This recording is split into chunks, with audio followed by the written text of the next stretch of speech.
This is North Carolina, ravaged by Hurricane Florence. On the ground, the distress is even clearer as people ponder what comes next. From the Carolinas to the Philippines, we are on the ground as people deal with the aftermath. And a special report from Puerto Rico reveals the terrible toll on mental health 1 year on. Tonight, after the disaster, we'll show you the long, difficult road back.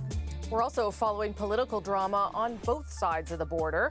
Why did a Liberal MP cross the floor to the Conservatives? And could decades-old allegations really sink a U.S. Supreme Court nominee? This is The National.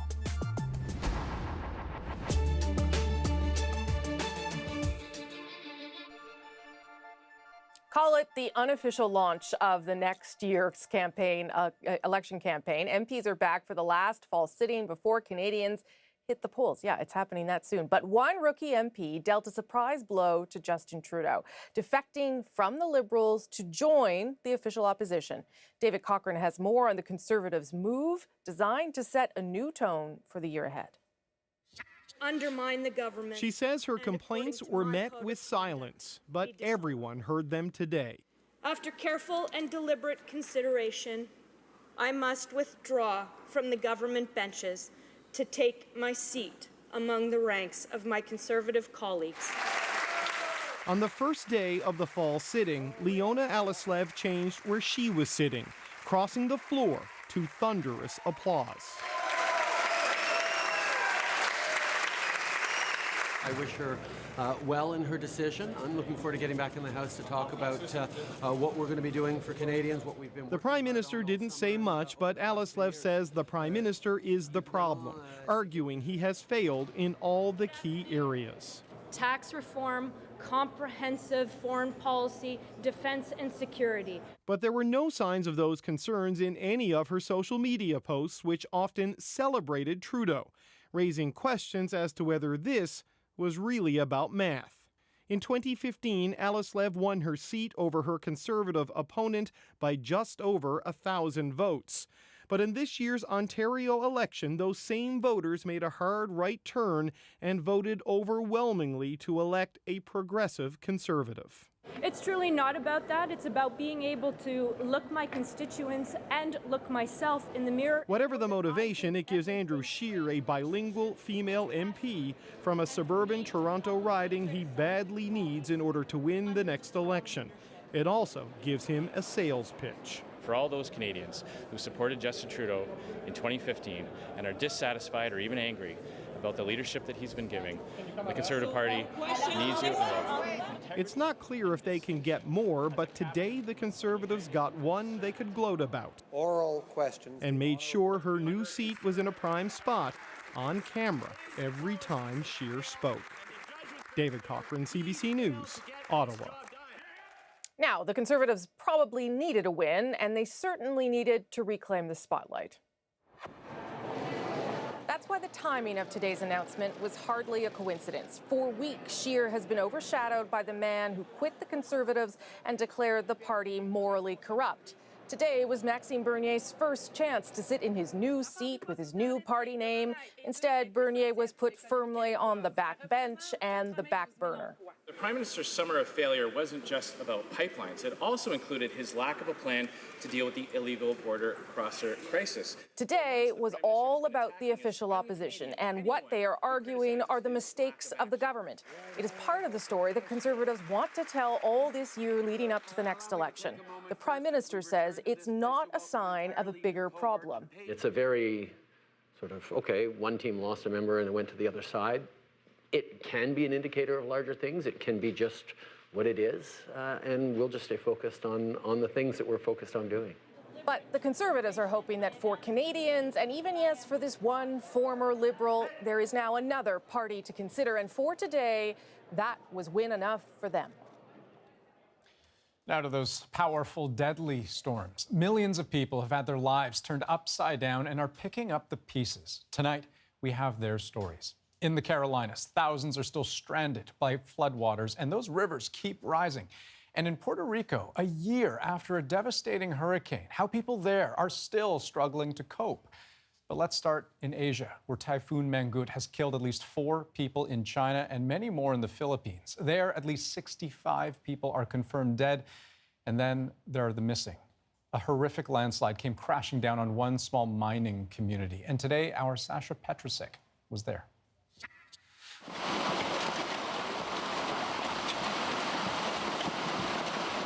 High up in a mountain north of Manila, they dig, they scratch, they hammer, chipping away at what used to be a village before the mud came down, before more than 60 villagers disappeared. Now hundreds of rescuers and volunteers battle exhaustion and risk new landslides to recover the bodies. The point here is we will continue. Typhoon Mangkhut may be gone, but it's left a big challenge for searchers and a growing list of the missing. We won't lose hope, no matter what, even if, until they found the body. Lancy Belusse's 2 absent cousins are among them. She sits here next to dozens of other relatives, waiting and hoping. It's very hard to believe, but I still believe there are survivors still alive.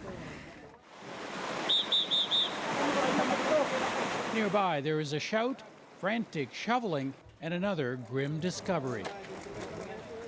The people who are missing here were small-scale miners and their families, men who would literally spend their days panning for gold in this dirt, this mud, and in the water that came from these mountains. The irony is that, in the end, it was exactly the water that was flowing and the mud that turned out to be so dangerous.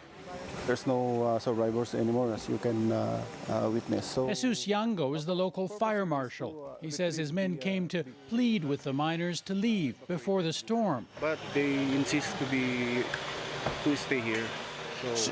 So you asked them to leave, and they said, no, we want to They were stay. directed by They said they wanted to protect their homes from the storm and looters, something Patrick Alcedo understands. He's also a miner living nearby. It is very hard to look for another place to stay. Even if it's dangerous here. Yeah, because that is life. On the day of the storm, clinging to that livelihood also brought death. And now it leaves Philippine communities with a hard job of recovery and a grim legacy. Sasha Petrusek, CBC News, near Baguio in the Philippines. Of course, the difficult recovery process from Typhoon Mangkhut isn't confined to the Philippines. In Hong Kong, buildings all over the financial district are in dire need of repair. But the first priority, cleaning up all that debris and the fallen trees. So many roads were blocked. Thousands of extra commuters jammed public transit today. But in southern China, flooding is the most serious problem, and large areas still don't have power. Damage is expected to be in the billions of dollars. Mangkhut has been downgraded to a tropical storm, but it's still packing heavy rain and strong winds as it moves further inland. In the United States, similar stories of survival and struggle. Even though Florence moved into Virginia today, some people in North Carolina were warned the worst may still be not over for them. The danger is still immediate. That's because the rising river is expected to crest tomorrow and cause further flooding. This slow-moving storm dumped nearly 1 meter of rain in some areas. At least 32 people have been killed in the Carolinas and Virginia. 1-year-old Caden Lee Welch was swept away by floodwaters last night after his mother lost her grip on him. He was my first and only child, and now he's just gone. There are the 400,000 people who still don't have power tonight, and so many other struggles people are facing. And that's where the CBC's Paul Hunter picks up our story from Wilmington, North Carolina.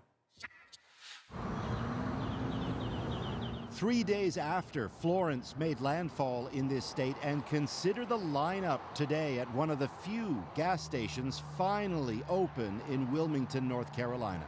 Those in line waiting up to 3 hours to tank up. Then something went wrong, and the pumps were shut down again. I have been all the way to Leland, to Carolina Beach. I started out on Gordon Road this morning. I live in downtown Wilmington. No gas anywhere. Frustrations in this city hit hard by the storm are mounting as the challenges left behind by Florence grow. Workers are hard at it to bring back power needed for lights, refrigeration, air conditioning, all of it. But it's complicated. So many power lines are down, so many lives in distress. Surveying her property, or what's left of it, Jenny Hall has to wade through knee-deep water to get in or out. So we went to her. Basically, this is absolute devastation to me. How do you feel? Lost. I feel absolutely lost, and don't know where to start to put things back together. She told us she can't even easily call for help because her cell phone's dead and there's no power to charge it. Meanwhile, outside Wilmington, the severe flooding continues, and so do the rescues. Today, helicopters took yet more people who couldn't escape on their own to safety. The storm has, by and large, passed by, but, said the governor today, this remains a significant disaster that affects much of our state. The next few days will be long ones as the flooding continues. Among those back at that gas station, some who fled their homes in the face of flooding and somehow made it to Wilmington.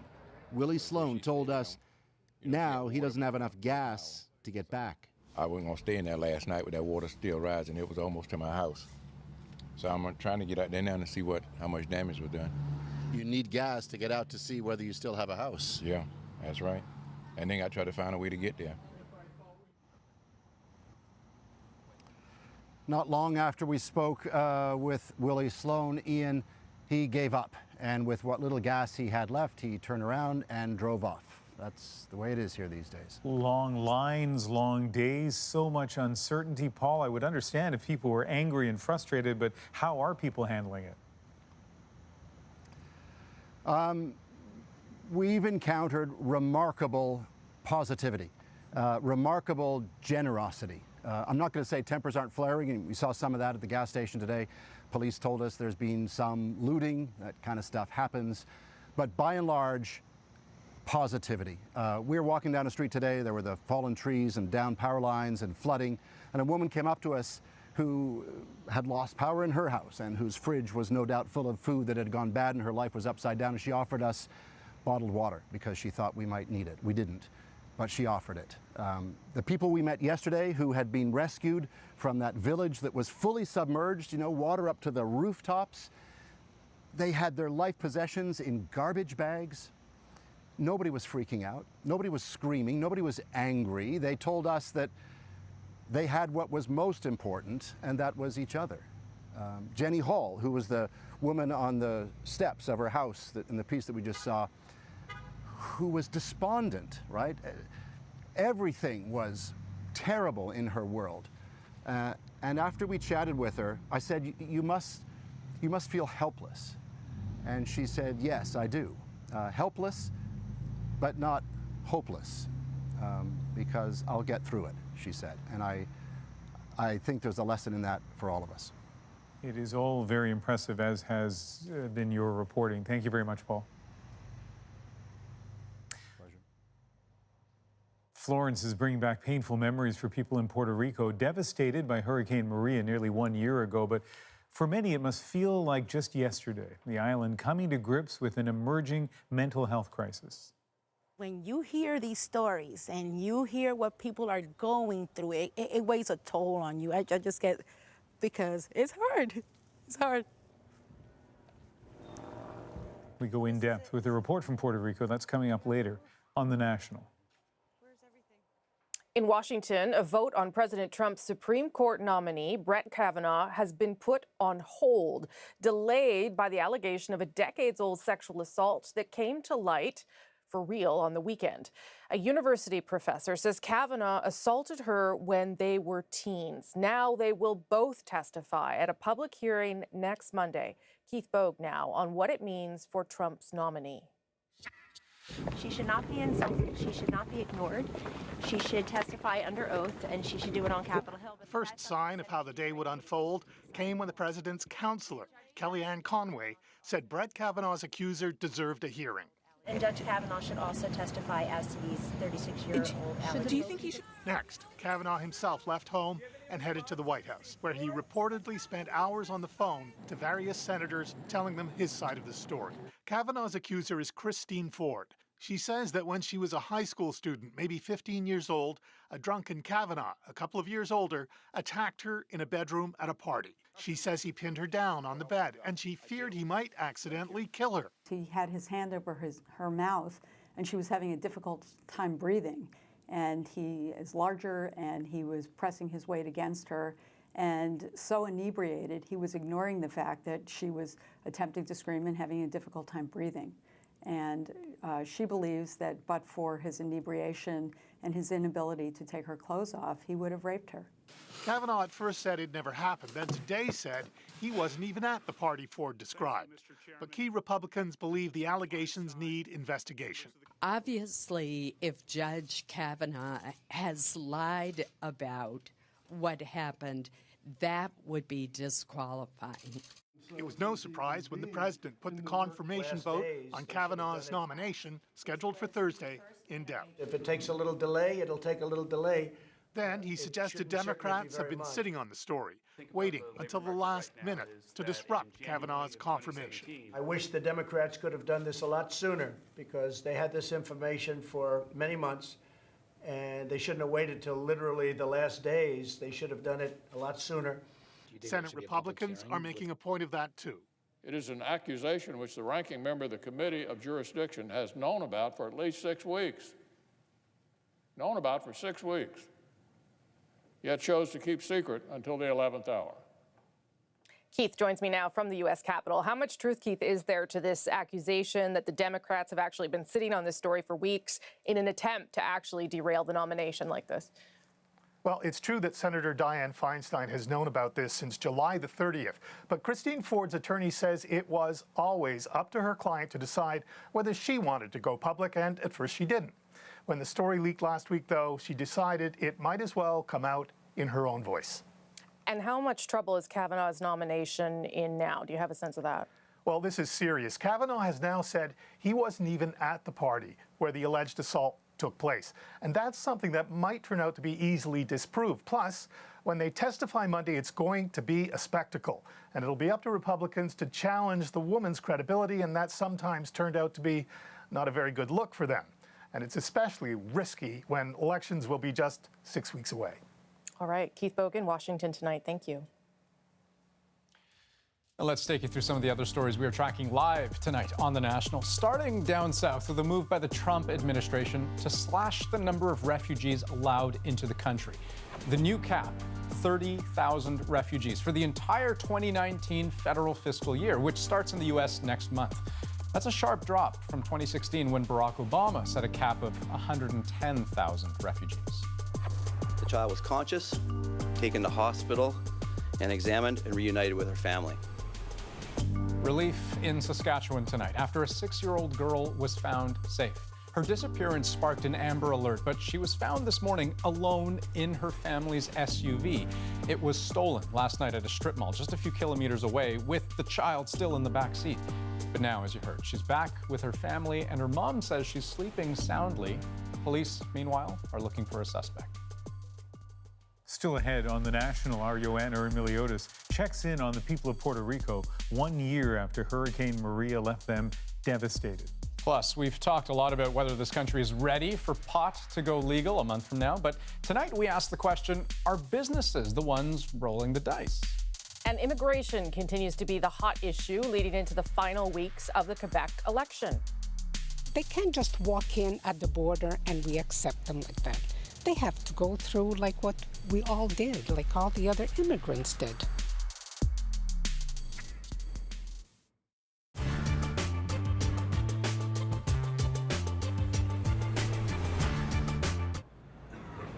On a street where there are more marijuana cafes than ones that sell coffee.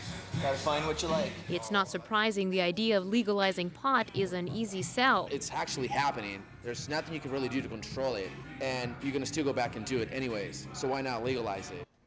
That's the question a very unlikely source is also asking. In his report on BC's marijuana industry, this economics professor says by legalizing, then taxing pot, cash-strapped governments could collect an extra $2 billion a year. The report was funded by the very conservative Fraser Institute. Who's going to get the spoil? Since we know it's out there already, the question is, to whom should the revenue go? Should the revenue go to people who you really may not like, organized crime in all its guises, or perhaps should we have, as society, have more access to that revenue to perhaps undo some of the harms that we think it may do? But try selling that idea to government. BC Solicitor General says any gains made by taxing pot would be lost in trade with the U.S. They have always made it pretty clear that even the issue of decriminalization, which was being looked at last fall by the federal government, would tighten up the borders and affect trade between the two countries. There are an estimated 17,000 grow-ops in BC alone, tens of thousands more in the rest of the country. But police say legalization wouldn't lighten their load, it would just cause more problems. The Fraser report talks about regulation. Who's responsible for that? More and more, who is? Like, does anybody know? I don't. That report didn't talk about that. How do you get that taxes in there? Who's going to be responsible for collecting those taxes? Easton's report doesn't address the health or social concerns of legalization. His findings are limited to the bottom line. Just after the report's release, though, the Fraser Institute took pains to point out its own bottom line, saying it doesn't necessarily agree with the report's findings. Rosa Marcatelli, CBC News, Vancouver.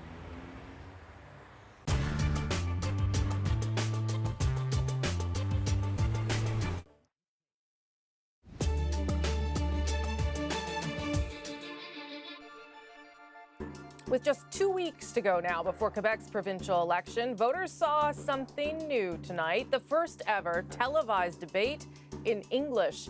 Immigration took center stage. Liberal leader Philippe Couillard and François Legault, the leader of Coalition Avenir Québec, sparred repeatedly. The coalition, which is ahead in the polls, advocates reducing immigration numbers in the province and having newcomers take a Quebec values test. It's distressful to hear you speak about immigration the way you do it. Submitting people to testing which is not needed.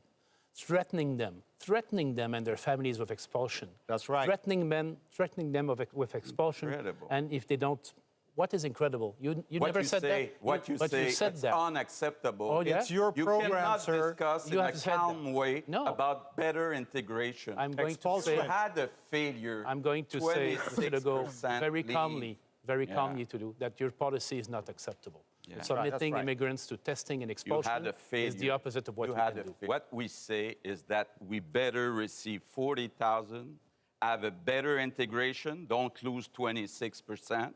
And the only thing we say, like we have in many European countries, have a test of French and a test of values in the first 3 years.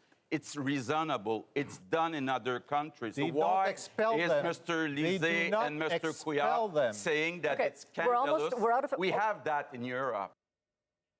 The CBC's Jayla Bernstein now with more on the immigration issue, the rhetoric, and how voters seem to be responding. It's arguably the most divisive proposal of the election campaign in Quebec, a French language and values test for all newcomers who want to stay in the province. François Legault says flunk and face removal. They have 3 years, and we'll give them free lessons to learn French. Wading into immigration policy can be polarizing. The party leader is in hot water for saying people can become citizens within a few months, when in fact it takes at least 3 years. So he wants to do expulsion tests. He fails the understanding tests. Liberal leader Philippe Couillard says immigrants aren't a problem. He says they're the answer to the province's labor shortage. Voters, like politicians, are divided. When it comes to immigration, opinions can swing. Lena Bino immigrated to Quebec as a child. They can't just walk in at the border and we accept them like that. They have to go through like what we all did, like all the other immigrants did. Maria Di Giorgio also moved to Quebec from Italy. She calls Legault's policies close-minded. When we came, we were welcome. The only condition was that you made a living for yourself and, slowly found a job. But it takes time. Meanwhile, those who work closely with newcomers are trying to dismiss the myth that immigrants get an easy ride. The process is long and laborious and costly, even with all the good things. Even if a family has all the points on their side, it's going to be difficult. Monique Lepointe says most immigrants do make an effort to learn French. The newcomers themselves, I would say the great majority are very interested and engaged in speaking French. It's a matter of earning a proper living. She's afraid politicians get caught up in the rhetoric and forget too easily the reality of what it is to move to a new country and start a new life. Jayla Bernstein, CBC News, Montreal. Betting billions on an industry that doesn't have any customers yet. We'll look at the stakes and the strategies of Canada's biggest players in the new legal pot market. But first, meet the host of CBC Kids News, a mainly online platform for people between the ages of 9 and 13. In preparation for CBC Kids News, we've been filming different segments, different little stories that we're hoping to put out on the website. That it's a broad spectrum of different things to choose from, and it's news for kids from kids.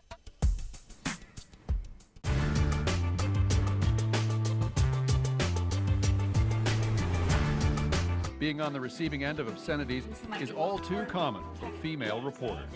Victims, wow. In front of a police officer. On the sidewalk, outside a sports venue, near a school, or even near a municipal dump. Better than rain. Hey. Some argue the internet phenomenon is just a harmless joke, but for journalists on the receiving end, it's harassment, plain and simple. So how is Heather Gillis responding to the ruling, and where does she think it'll leave female journalists? And Heather joins us now. Heather, thanks so much for joining us. A lot of people could be forgiven for thinking that someone yelling obscenities might be doing something illegal, but that's not what the judge found. No, that's not what the judge found. In this case, he said it wasn't illegal for Justin Penton to yell F her in the P at me. In his ruling, he said there was no externally manifested disturbance and there was no interference with the ordinary and customary use of the premises at the time and place. He said this was but a momentary interruption of a conversation. So I'm a little disappointed because I kind of wanted the court to send a message to say that this is not okay to yell at reporters. Disturbing someone doing their work is also always something that can throw you off, for sure. But on the other hand, this has a sexual component and it is aimed at female reporters. So where does it leave you going back into the field after this ruling? Well, I feel like it leaves me, and I feel like it leaves all of the reporters who go out there in the field open to this continuing to happen. People are going to probably erroneously believe that they can yell this with no consequence now, which is really unfortunate, and I'm afraid that this is going to increase. So the question is, how do you guard against that, or how do you combat it once it happens? Just try to get that license plate. But sometimes that can be difficult for people who are video journalists like myself. Oftentimes when I'm walking down the road, I've got a tripod in one hand and a camera and a microphone in the other, so I'm not always able to get the license plate. But going forward, if this continues to happen, I'm going to try to get license plates of vehicles with people in them who yell this. For anyone who says, look, there's a lot tougher jobs out there and you're in the spotlight and you get to do a job that you love, but can you talk a bit about the implied threat of a comment like this when it's made to a reporter working in the field? Yeah, absolutely. It's a threat. They're trying to incite sexual violence. They're telling you to do something to your body without consent. And it can be quite frightening because this is done in a drive-by. You don't know who these people are or what they're capable of or what their intent is. So I do find it actually a little bit frightening. As you say, you're out there in the field every day as a video journalist. You don't have someone to watch your back. So going forward, what do you do? I know with some of my live hits, I used to do them right outside City Hall, on the street level by City Hall. Now I do some of them inside and up on the second floor or on a parking garage. So I've made some changes like that to my work, but we just got to keep trucking. Fair enough. Do you think, though, that this will have more of a focus on it now because of the Me Too movement, because of the emphasis on sexual harassment? The people are beginning to realize that this isn't just a goofy little game they can play, that it does have serious implications? Yeah, well, John, we're starting the conversation is what we're doing, but also an MHA here, a member of the House of Assembly, Kathy Bennett, has put forward a private member's motion, and she wants to amend the Labor Standard Act.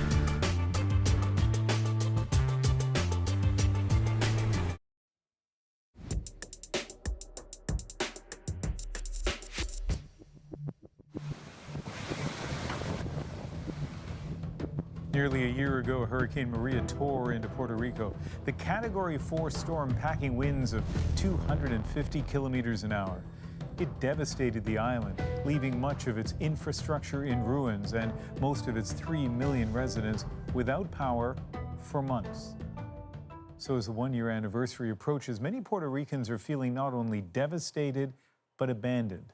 And as the CBC's Joanna Remiliotis explains, the island is a place where daily survival has become a state of mind.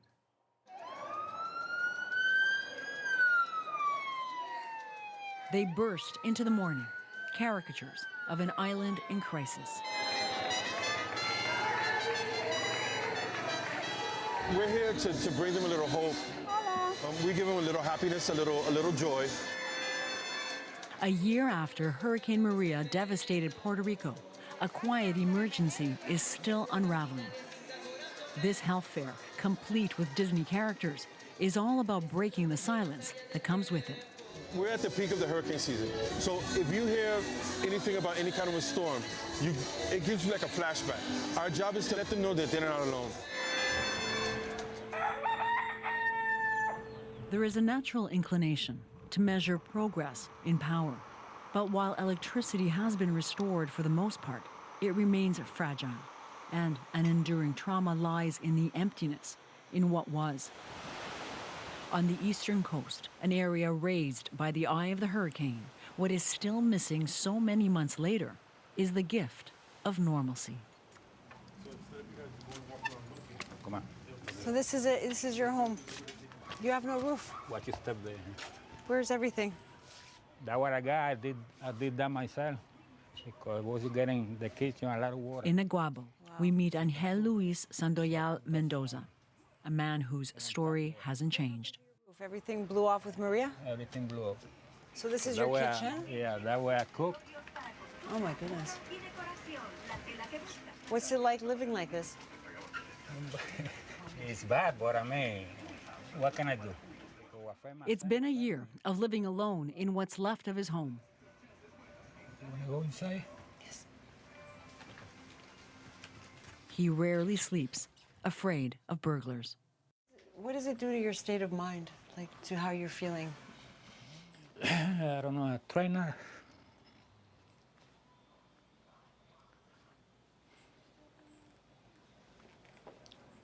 Try not to think about it. You're trying to forget.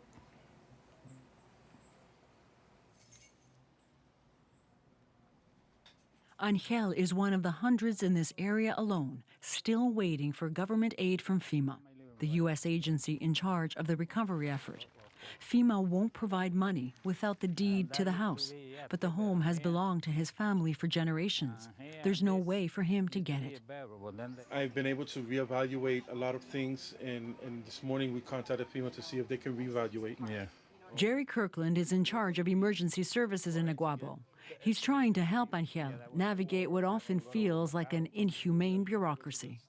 Any hour, any time of day, you can give me a call and I'll be right here. Okay? Yeah, I appreciate it. Yeah.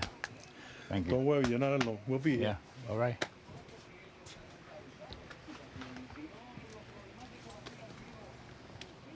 It doesn't make sense, you know. At this type of time, after almost a year, we still have people living in these conditions, you know. And it's not easy for us as emergency managers, as a municipality agency, because we don't have the funding that we can say we can come and fix it, because we don't. It's frustrating to see our people suffer at this time, at this stage. Yeah, we're gonna be going here. Jerry can only do so much. So where are we heading? Okay, we're going to a barrio called Cubuy. His municipal budget was drained soon after Maria hit. It's a section of Rio Blanco. Ese va bien. Está bien, no se preocupe que tú conoces a Axel. Yo voy a estar coordinando con Axel para que Axel... Now he offers what he can. Mostly, it's reassurances, especially at this time of the year. Okay. Okay. People are starting just to get back to normal, you know, and they're just getting back on their feet. So if another hurricane comes, what's going to happen?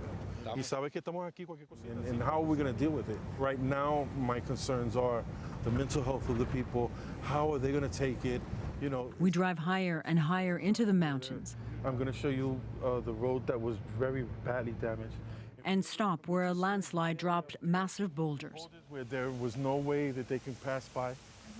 There was no... This road was blocked for 3 months. Help couldn't get through. This whole landslide, they were bigger than that. Those boulders were bigger than that. That's still a problem. One of our concerns when the boulders came down was that house. This one right here? Yeah, you're going to knock on that door? We could. I don't know if anybody's there, but... ¿Cómo estás? Yeah, I speak English. We just stopping by just to let you guys know we put another plan in place. We learned a lot from Marie. And one of my main concerns was the landslide that here. Yeah, we know that there's still boulders. So we just wanted to come by to make sure you guys that we're going to be here. Rex Caldwell and his wife moved to Puerto Rico 15 years ago. They sought refuge in their bathroom when Hurricane Maria hit. I got my back against the door to keep it shut, and it keeps blowing it open. I press it back again, all right? The water that's in the toilet, all right, there was high pressure under the house. It was pushing the water in the toilet up like a fountain. What toll did it take on you? None. How long before you got your electricity back? Oh, 9 months. 9 months, right? So we were without... How do you feel about that? Well, you don't feel anything. You just survive. Alrighty. All right. Thank you. See you guys. So what did you make of that visit? Well, like when he started to describe how he passed the hurricane night, you see how he was in the bathroom holding against the wall. But then he says, no, everything's fine. You know, that's what we're worried about. So you didn't buy it that he was fine? Oh, no, of course not. That pride makes it hard to grasp the extent of the need. But there are alarming clues. This is part of the old hospital, and we renovated? Dr. John Velasquez is the medical director of the only hospital in Naguabo. For weeks after the hurricane, it was the only one open in the entire eastern region. It became a beacon for another cry for help that continues. We decided to build a new unit for that kind of people that came without physical condition, only mental condition. What kind of mental conditions? Depression, suicides. The need was catastrophic then, he says, and still is now. People still come here every day. They feel like they don't want to live more because they don't have nothing right now. And they feel sad because the house is going down. They can't build again. They say, doctor, I don't want to live like this. A mental health emergency was looming before blue tarps became metaphors of Hurricane Maria. Puerto Rico has been in a recession for a decade. Jobs are scarce and migration continues to tear families apart. What the hurricane robbed too was the simple reassurance of routine, of knowing what tomorrow may bring, including power. Blackouts still happen all the time.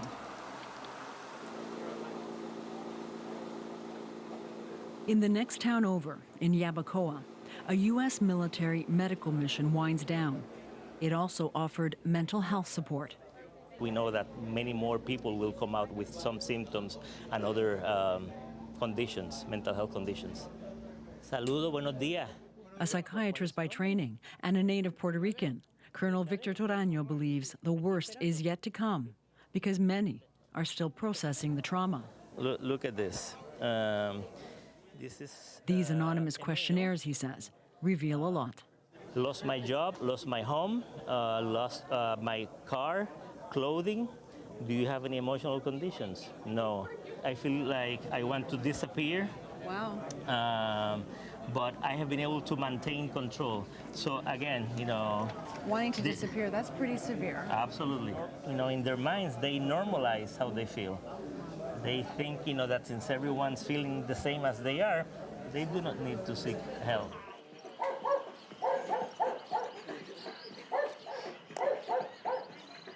It's not easy. I cry at night. I cry in the bathroom. I hardly cry in front of anybody because I have to be strong. You see that black spot there? Water comes down, it filters down through there. Rain poured into Taina Fernandez's house after Hurricane Maria. She lost her job and money is tight, so the roof still leaks. Her mom suffers anxiety attacks, and her children still cry at the sound of rain. Home is hard, so is helping others. I wanted to become something useful and beneficiary to the community. Taina is fighting to get an old school turned into a community center to help people still suffering, including those who couldn't get their loved ones to hospitals or even to a morgue. People were buried in their backyards. An old lady buried her husband in the back of her home because there was no way to get out of her home. And he had died, he had been dead for 3 days, and she had to bury him in the back of her home. When you hear these stories and you hear what people are going through, it weighs a toll on you. I just get, because it's hard. It's hard. You try to help people, but you are going through no job. You have so many things on top of you, but you still want to help. Who's helping you? Who's helping me? My family who holds me up. We don't have everything we need, but at least we have what we need right now in the moment. Next week, I'll worry about next week.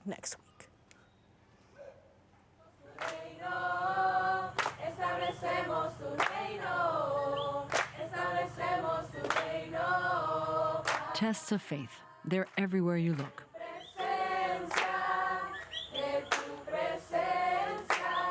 Not far away, a youth group gathers outside. Hurricane Maria destroyed their church. There's no money to fix it. And so they sing, Under a Night Sky. And Joanna joins us now in our studio. People there clearly suffering, and there is kind of a grim measure of how deep that suffering is. Absolutely, and the big indicator is a place called Linea Paz, which is the main suicide hotline that services the entire island of Puerto Rico. Shortly after Hurricane Maria, they were receiving 800 calls a day, and the suicide rate spiked by 30% for that time of year compared to the year before. Today, they're still receiving 600 calls a day, and the suicide rate is at 20% higher than it was the year before. And the majority of those calls are prompted by people who are still having a lot of trouble rebuilding, reconstructing their lives, because many people have lost their jobs, and they just simply can't get back on their feet. And that's prompted an extraordinary outreach program, because we heard about that Puerto Rican pride in our piece, about people feeling too proud to ask for help. So because of that, and they don't want to see a repeat of last year, and anniversary tends to be a huge trigger, they're going out and doing outreach. They're literally, the goal is to go door to door at every house in Puerto Rico to check in on people, see how they're doing. And the thinking is maybe at home they're more likely to feel comfortable and admit that they could use some help. Let's talk about the death toll for a moment. Obviously, there's been a lot of debate in the United States about that number. How has it been playing, particularly the revised death toll in Puerto Rico? That number that's recently come out is a number that everybody suspected. And that was the case last year when we were there, and this year even more so, since now there's these 2 independent studies that put that death toll to 3,000 and even higher in some cases. And the issue has always been that the death toll that the Puerto Rican government has put out is very directly related to that day, i.e. a truck went off the road and somebody died.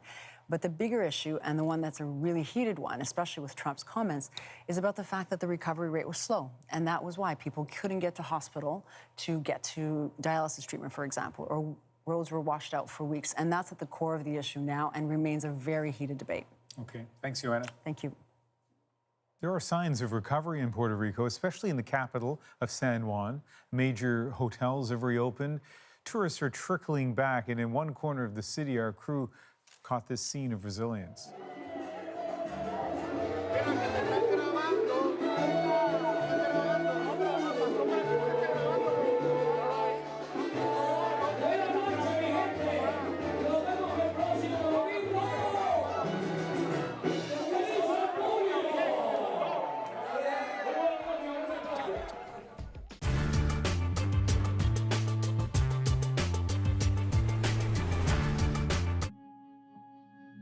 Reconciliation. It's a word you often hear, especially when discussing the relationship between Indigenous and non-Indigenous peoples in Canada. But in light of recent events, some aren't sure they even want to talk about reconciliation anymore.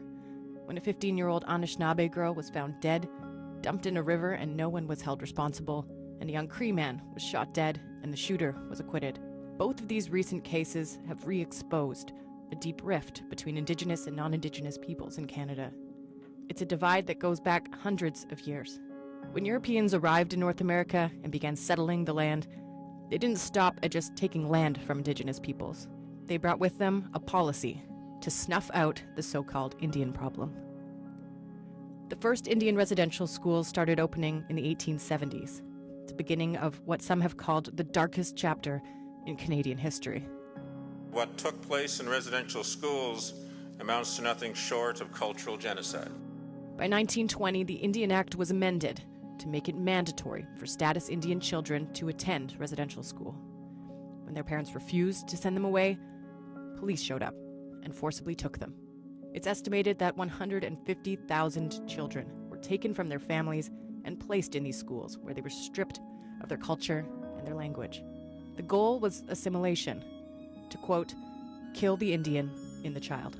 Thousands of children died, with some estimates saying the mortality rate was as high as 60% in some of the schools.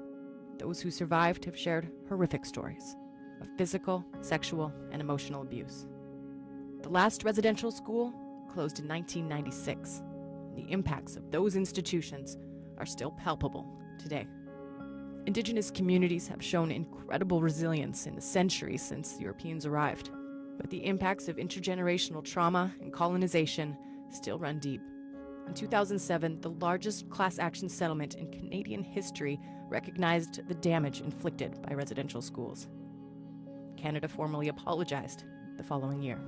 These objectives were based on the assumption that Aboriginal cultures and spiritual beliefs were inferior and unequal. Indeed, some sought, as was infamously said, to kill the Indian in the child. Today, we recognize that this policy of assimilation was wrong, has caused great harm, and has no place in our country.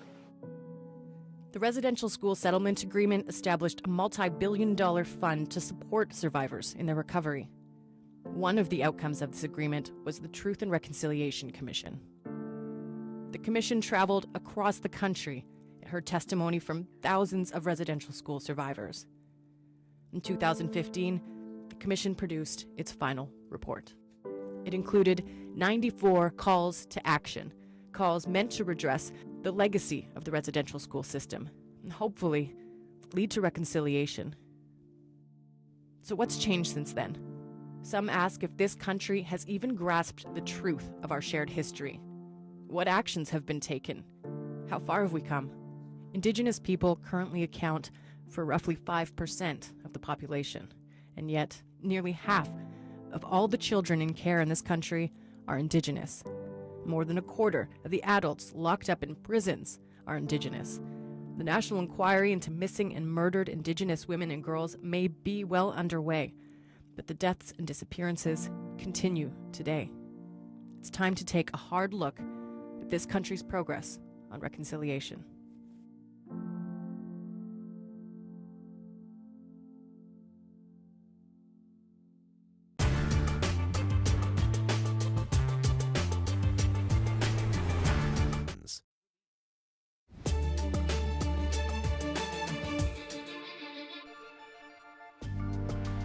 Tonight on The National, SpaceX founder Elon Musk has a legal problem.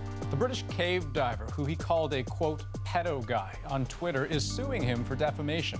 The lawsuit filed today stems from a spat over the rescue of that young soccer team in Thailand. Musk had accused the diver, Vernon Unsworth, of being a pedophile after Unsworth called Musk's attempt to help with the rescue a PR stunt. Both parties are looking forward to putting this matter behind them, and there'll be no further media comments. And a resolution today to a bitter family feud over a lottery win in Nova Scotia. Barbara Reddick will share some of her $1.2 million Chase the Ace jackpot winnings with her nephew, but the prize won't be split in half. It originally was because her nephew's name was written on the winning ticket. Reddick sued him, though, saying she only had him write his name for good luck and that she never actually agreed to split the winnings. The settlement, in the end, though, he gets about a quarter of the money, $350,000. Well, could the next flavor of Coke be cannabis? Today we learned Coca-Cola has been in talks with Canadian pot company Aurora Cannabis about creating a drink infused with a cannabis extract. It wouldn't get you stoned, there's no psychoactive component, but some say it helps reduce inflammation and joint pain. And they're not alone. Just last month, another one of Canada's big three licensed producers, Canopy Growth, announced a multi-billion-dollar tie-up with the owner of Corona Beer. Without question, this is an industry looking to scale up, with lots of companies out there wondering how they'll cash in. But keep in mind, there aren't actually any customers yet, right? Legalization is still a month away, meaning all these companies can only guess how big an industry this will really end up being. So let's bring in our senior business correspondent, Peter Armstrong. And Peter, I get why companies want to get ahead of the ball, but this early in the game, aren't they taking on a lot of risk? They sure are. And I mean, this whole thing has been based on a promise. They haven't had to deliver anything yet. So we went down to Leamington, Ontario to see Aphria, one of the biggest cannabis companies in the world. And right now, they're packaging, they're shipping the pot that they've already sold to the various provinces. So the test is upon them. Can they ship on time? Will the system survive increase in demand? Will that the expectation of demand actually emerge the way we've sought it? I asked that exact question about risk to Aphria's CEO, Vic Neufeld. There will be failures. There will be shortcomings. There will be short shipments. It's the ability of licensed producers who have these brands that they've thrown out there in many press releases and promises here, there, and everywhere. What is truly the reality going to be? Who is prepared? I'm going to suggest to you, no LP is fully prepared. Wow, okay, that's quite an admission. So what's the master plan then to make sure that they don't get in over their heads? Well, it's interesting because they all have different master plans. Some, as you mentioned off the top, are looking for partnerships, and some of that, sure, is a nod to the future and the potential for the edibles and the THC-infused products. But some of it, Andrew, is just finding a big company like, say, Coca-Cola that has a $195 billion market cap. And that can give you some cushion if, deliveries go wrong, if shipments don't quite work out. A partnership like that can give you some breathing room. Right, but not all companies have gone that route, right? Aphria, which is one of those big three producers, I haven't seen them announce partnerships with anyone. No, at least not yet, and I keep your eye on that. But in a lot of ways, what they say is their size is their cushion, and they're adding capacity in droves. I interviewed Neufeld in that enormous, I think it's 250,000 square foot greenhouse. But look at this. This is the greenhouse that's coming online in May or June. This one's 750,000 square feet. They've got a bunch of others as well. And Neufeld says it's their size that really sets them apart. That's 3 million square feet of footprint. That will be capable on an annualized basis in excess of 255,000 kilos of harvest. A year. A year. I'm going to suggest to you that by May or June of 2019, we will be in what we call full crop rotation.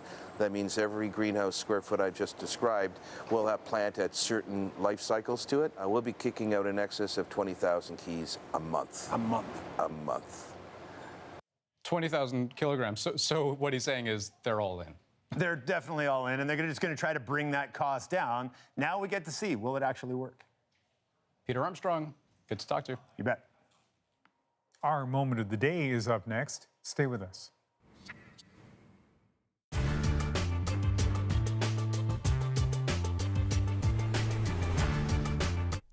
Nearly 1,000 people died last year from overdoses in BC.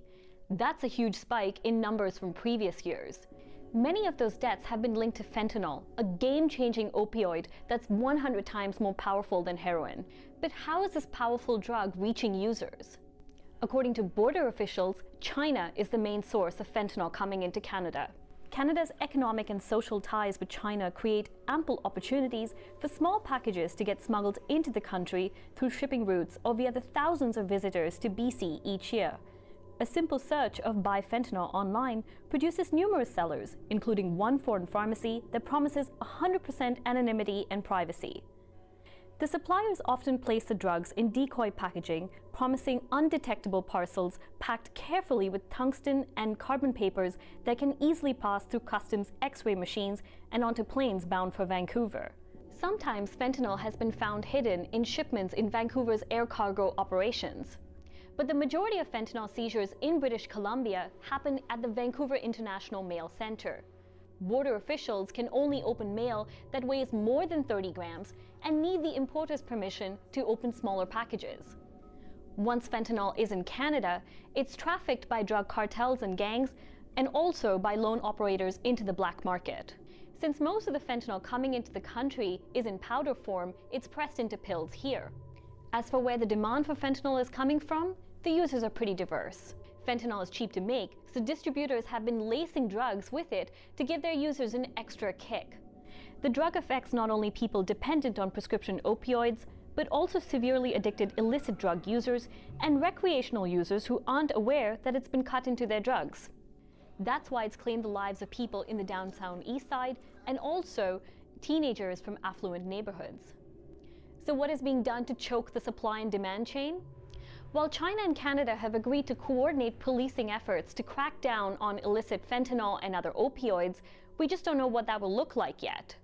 And some provinces are taking action to ban or regulate pill presses, while police are also working on developing new techniques to help them detect the drugs. A bill is also sitting in Parliament that, if passed, would allow border officials to open packages they find suspicious that weigh less than 30 grams. Still, almost everybody working on the issue agrees we're not going to solve this problem by arresting our way out of it or more drug seizures at the border. What's needed is a more coordinated approach from all levels of government, better education, and better treatment programs.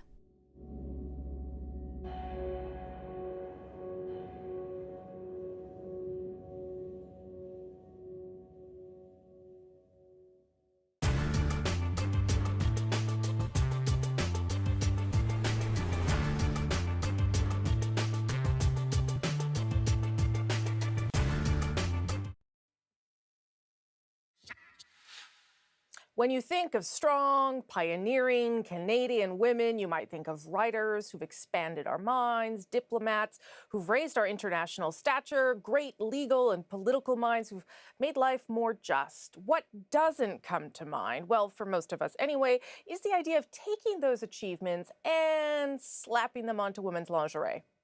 Which is why La Maison Simons, one of Canada's oldest retailers, is now offering an apology, and that's tonight's moment. Legendary Franco-Manitoban author Gabrielle Roy, one of Canada's most influential writers, and until today, she inspired this little number. First female former Chief Justice of Canada, Beverly McLaughlin, has a nimble legal mind, and apparently she makes a nimble bralette. There's a whole series of these. Nellie McClung, Flora McDonald, and more. Simons announced the campaign earlier this month, thinking people would appreciate their efforts to honor the women this way. And let's just say it went over like a lead balloon.